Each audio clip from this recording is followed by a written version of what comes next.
Dan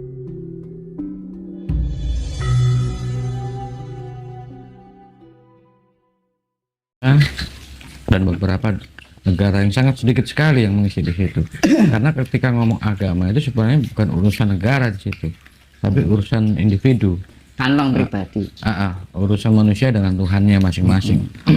Kalau dikaitkan dengan hal itu, menurut Mas Tinus, apakah memang seyogyanya itu pemerintah itu tidak cawe-cawe dalam hal ini?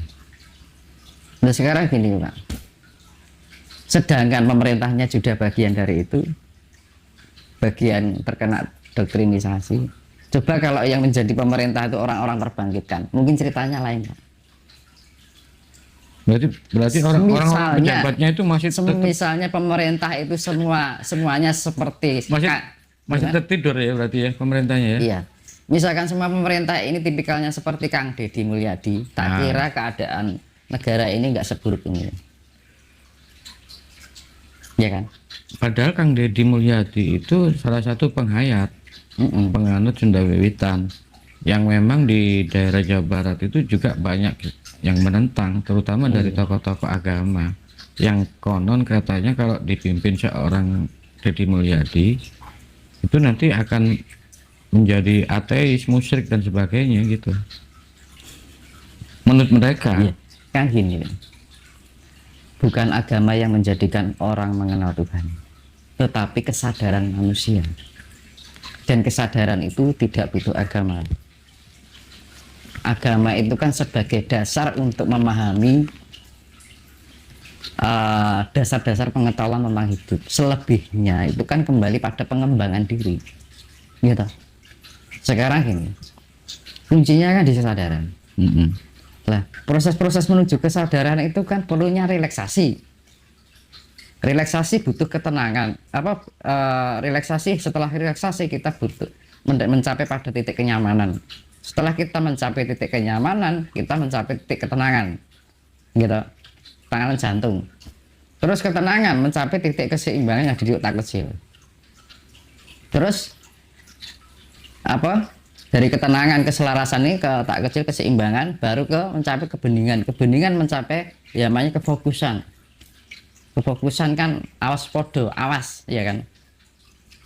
Analistiknya, analisanya.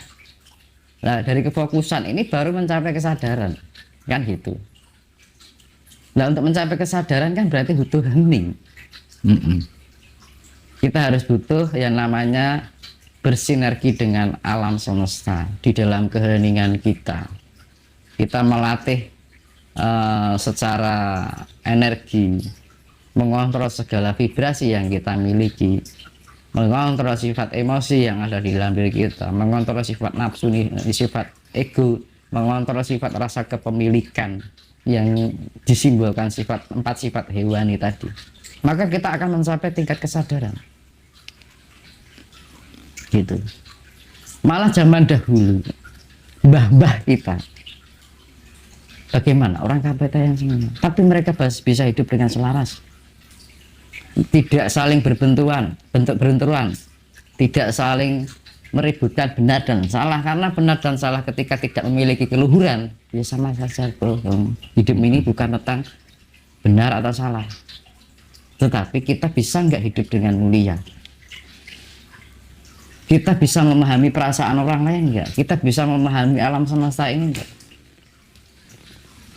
Lah itulah, kita kesadaran aja untuk diri kita aja enggak ada, bagaimana kita untuk membenarkan orang lain dengan jalur kepercayaan? Nah, ini kesadaran. Ini kan saya membahas tentang sifatnya netral. Saya tidak mendukung agama apapun, kepercayaan apapun. Tetapi lebih kepada yang namanya hukum kesemestaan. Hukum keseimbangan, hukum keselarasan. Semesta itu butuh perhatian manusia dengan gejolak bencana ini seharusnya membuat kita tuh eling. Malah sekarang bencana menjadi tontonan, diviralkan, bukan menjadi sesuatu hal yang mengingat kita, ya kan? Nah itu kan manusia itu tadi. Jadi kadang-kadang kita hanya bisa memandang dengan tersenyum kan gitu kan. tek koyo ngono. Ngono ya ngono aja ngono. Kalau orang Jawa bilang begitu. Iya, iya. Nah, makanya kan kita tidak bisa mengatur kehidupan orang lain selain kita sendiri membangun diri kita. Kuasai diri sebelum kita mengontrol orang lain. Iya kan? Sedangkan kita mengontrol orang, sedangkan kita nggak mau mengontrol diri kita sendiri. Nah kan itu kan artinya ya namanya nggak tahu diri, kurang tahu diri. Maka disebut kita harus bisa memahami diri kita yang sejati. Nah, untuk memahami diri kita sejati itu kan sebenarnya kita manifestasi Tuhan. Dan untuk memahami itu kan berarti kan perlu laku, ya namanya kan hening, heneng, henung, hening, diam, merenung, hening. Ya kan? Itu kan perlu proses dan kita membiasakan itu. Nah sekarang pikirannya liar, yang dipikirkan angan-angan terus, ya nggak nyampe. Kesadarannya ya tipis, kan gitu. Karena untuk mencapai itu kan ya zaman sekarang kan sangat minim sekali. Maka beruntunglah bagi para muda-mudi sekarang gini, di TikTok atau mungkin di YouTube, udah segala bentuk sosial media, anak muda-mudi sudah pada berpenampilan Jawa gitu, pada pegang dupa, pada suka di tempat-tempat yang berbau lampau. Nah itu kan artinya mereka dikembalikan ini. Nah ini kan campur tangan para dewa sebenarnya kan. Para dewa ini kan melalui leluhur kita. Ya kan dewa mengutus leluhurnya untuk menjamah para cucunya. Dan akhirnya dibimbing secara alam bawah sadar, masuk ke alam bawah sadar hingga pada tingkat atas sadar. Gitu. Dari atas sadar ini akhirnya mereka pada memahami, oh ternyata ini tuh. Maka banyak kejadian orang yang terbangkitkan, ini fakta loh ya. Banyak orang yang terbangkitkan pada lari dari kepercayaannya dan kembali pada sifat yang universal. Itu fakta. Dan itu terjadi. Karena nggak bisa dipungkiri. Gitu loh. Dan misalkan ada KTP dikosongi karena merasa lelah dengan keberadaan kepercayaan tidak bisa menjadikan baik.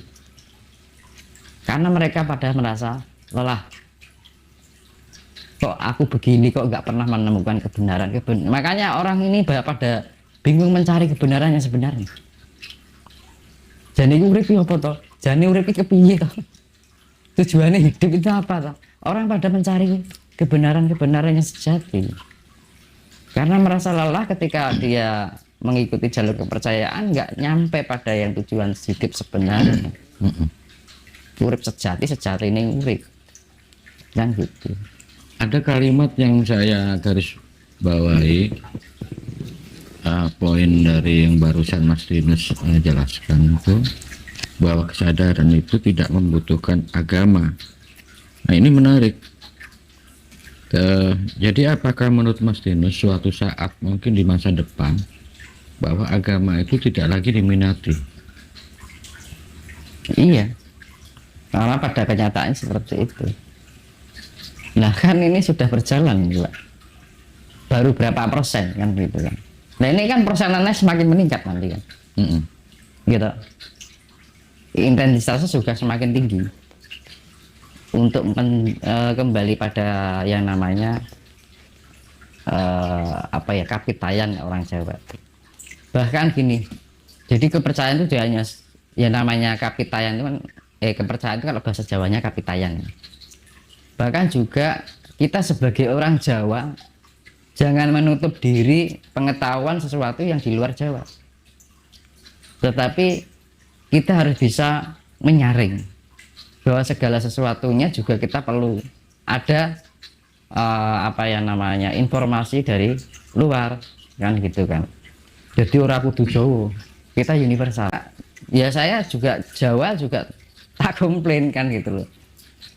Karena kan ada juga Jawa yang sifatnya Jawa Jawa sentris. Iya, terlalu Jawanis kan, itu akhirnya menutup diri untuk bisa menerima Betul itu. pengetahuan dari luar Jawa. Ada juga beberapa paguyuban aliran ke Jawa itu yang memang agak ekstrim juga banyak memang. Jawa ekstrim. Jadi tidak hamayu hayuning bawono lagi, tidak universal. Nah, kembali ke masalah kesadaran tadi. Mas Dinus kan barusan bilang bahwa kesadaran agama itu tidak membutuhkan agama. Kalau misalnya kita memperdalam lagi bahwa kesadaran itu tidak membutuhkan agama, bagaimana misalnya nanti itu tanpa agama, kan tambah tidak menjamin lagi itu orang untuk berkesadaran. Iya, Dengan karena adanya agama saja tidak menjamin, apalagi tidak adanya agama. Iya, jadi gini, agama dulu dengan agama sekarang beda. Karena orang dulu itu agama itu benar-benar digunakan untuk yang sebenarnya. Ini yang beda orangnya apa agamanya? Kalau kita membicarakan sekarang ya. Jadi gini, orang itu dengan adanya agama biar terarah. Tujuan agama. Iya. Tapi jangan dijadikan agama itu menjadi suatu komunitas. Gitu. Kowe nek enggak agama iki engko ning kono kleru.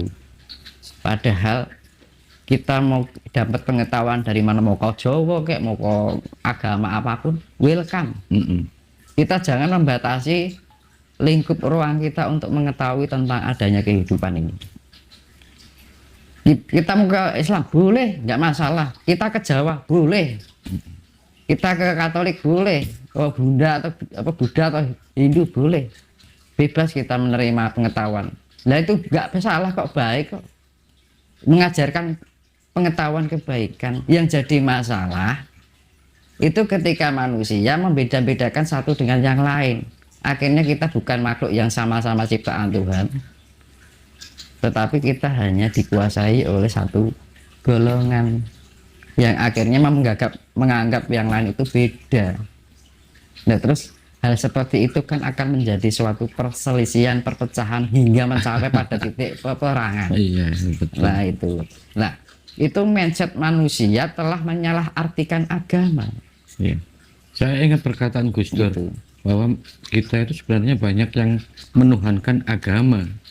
Nah, akhirnya menjadi mindset itu tadi. Terus akhirnya menjadi merasa benar, merasa paling suci, dan agama yang lain salah, ya kan gitu kan. Saya tidak memiliki agama apapun karena saya sifatnya universal. Bahkan Jawa pun yang begitu aja saya anggap ini kan keliru kan gitu kan. Karena ya jangan kita membatasi ruang lingkup kita untuk memahami alam semesta ini, memahami kehidupan ini. Kalau kita membatasi itu, ya ilmu kita hanya sebatas itu, nggak akan berkembang, kan gitu. Lingkup kita itu hanya sempit saja. Makanya kan kita harus bijak dalam menyikapi hidup ini. Kita diberikan otak harus berpikir dengan nalar, dengan akal sehat. Kita diberikan hati untuk mempunyai perasaan, gitu. Merasakan apa yang orang lain rasakan, merasakan apa yang kita rasakan sendiri, merasakan apapun yang ada yang menjadi keadaan dunia alam semesta ini.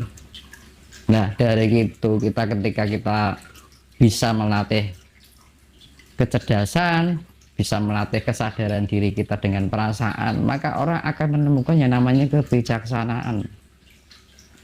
Kita menyalahkan orang lain dengan hal yang merasa paling benar misalkan, itu kan nggak bijaksana, kan gitu kan. Seharusnya kita itu kan jangan membanding-bandingkan antara satu dengan yang lain. Semua ini kita sama-sama dari satu sumber yang sama, tapi dengan keberadaan kepercayaan itu seolah-olah kita berasal dari sumber yang berbeda, padahal kita diciptakan pada sumber yang sama. Kita ya sama-sama makan nasi, kita sama-sama menghirup udara. Nah itu makanya kan ya jadi Jawa pun ya ojo terlalu ngono kan, makanya yang ngono ojo ngono kan. Jadi ya kita harus bisa berpikir luas berpikir lebih fleksibel, jangan kaku menjadi orang kan gitu kan, jangan kolot sebagai orang manusia primitif kan gitu kan. Kita itu kan alam semesta, itu tidak bisa dibatasi hanya satu keyakinan atau satu kepercayaan. Untuk menjangkau alam semesta ini kan di sana tuh ada kehidupan berapa dimensi, berapa galaksi. Bayangkan kalau kita hanya dibatasi oleh salah satu kepercayaan saja, ya kita kemampuannya hanya segitu saja gitu kan. Oke. Kalau ngomong tentang kesadaran ya, apakah menurut Mas Tinus itu kesadaran itu sesuatu hal yang harus dicapai, ataukah sebenarnya kesadaran itu sudah ada sejak lama dalam diri manusia? Kesadaran itu dibangun.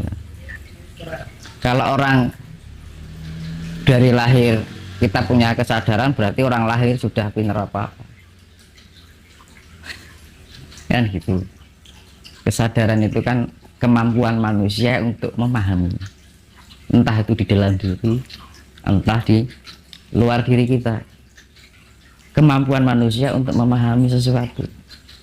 Nah, dengan memahami sesuatu itu kita akan mendapatkan yang namanya pengetahuan gitu. Dari pengetahuan ini akan membawa kita pada yang namanya kebijaksanaan dalam menyikapi kehidupan, karena tahu selah jalan hidup itu yang sebenarnya bagaimana, tahu arah gitu kan. Kalau kita mempunyai banyak pengetahuan itu kan tahu arah gitu. Tujuan urip nggopo, tujuanku hidup itu bagaimana dan untuk apa kan gitu kan. Jangan hanya menuruti keinginan tubuh. Keinginan tubuh kan hanya wadah yang dibuat dari generasi reptilian. Tapi kita pelajari ilmu cahaya tadi, pengetahuan cahaya. Kita berasal dari cahaya, atom, butiran cahaya, starseed. Maka kita harus bisa memahami diri kita sebagai jiwa. Ketika kita bisa memahami jiwa kita, ya secara fisikly kita akan terawat juga. Tapi kebanyakan kejadian sekarang, orang mengubah sifat tubuhnya atau sifat hewannya hanya untuk menikmati tubuhnya, menuruti apa yang dinikmati tubuhnya, menuruti apa yang dinikmati oleh sifat hewannya, tetapi tidak bisa menikmati dirinya sebagai jiwa gitu. Makanya kan di mana orang belum bisa mengenal jiwanya, ya kita nggak akan bisa mengenal jati diri kita sebagai manifestasi Tuhan Sang Semesta itu sendiri. Makanya itu kan kesadaran itu kan perlu dibangunkan, dibangkitkan, atau bahasanya awakening. Tangi ayo bangun, ayo bangun. Nah kalau sudah bangun kan sadar ini. Kalau sudah sadar kan manusia tidak seenaknya sendiri gitu. Memang dari kecil kita itu sudah dilekatkan banyak identitas, sudah banyak diberi mungkin ya doktrin-doktrin dan sebagainya. Jadi akhirnya itu kesadaran kita akan tertutupi, terhijab. Makanya itu tadi betul katanya Mas Yunus, harus perlu dibangkitkan. Karena gini Pak, resiko bagi orang yang tidak menguatkan kesadaran itu adalah dampaknya adalah karma. Karma itu tidak terjadi pada diri kita, bahkan keturunan kita. Karma yang dialami keturunan kita itu menjadi beban kita. Ketika manusia tidak segera membangunkan diri untuk mencapai kesadaran, maka selamanya karma itu akan menjadi jurang yang paling dalam. Ketika kita tidak bisa mendidik anak keturunan kita mencapai kesadaran, itu akan menjadi beban kita selamanya. Tetapi sebaliknya, ketika kita bisa membangunkan diri kita untuk mencapai kesadaran, kemudian kita arahkan pada anak cucu kita, ini akan menaikkan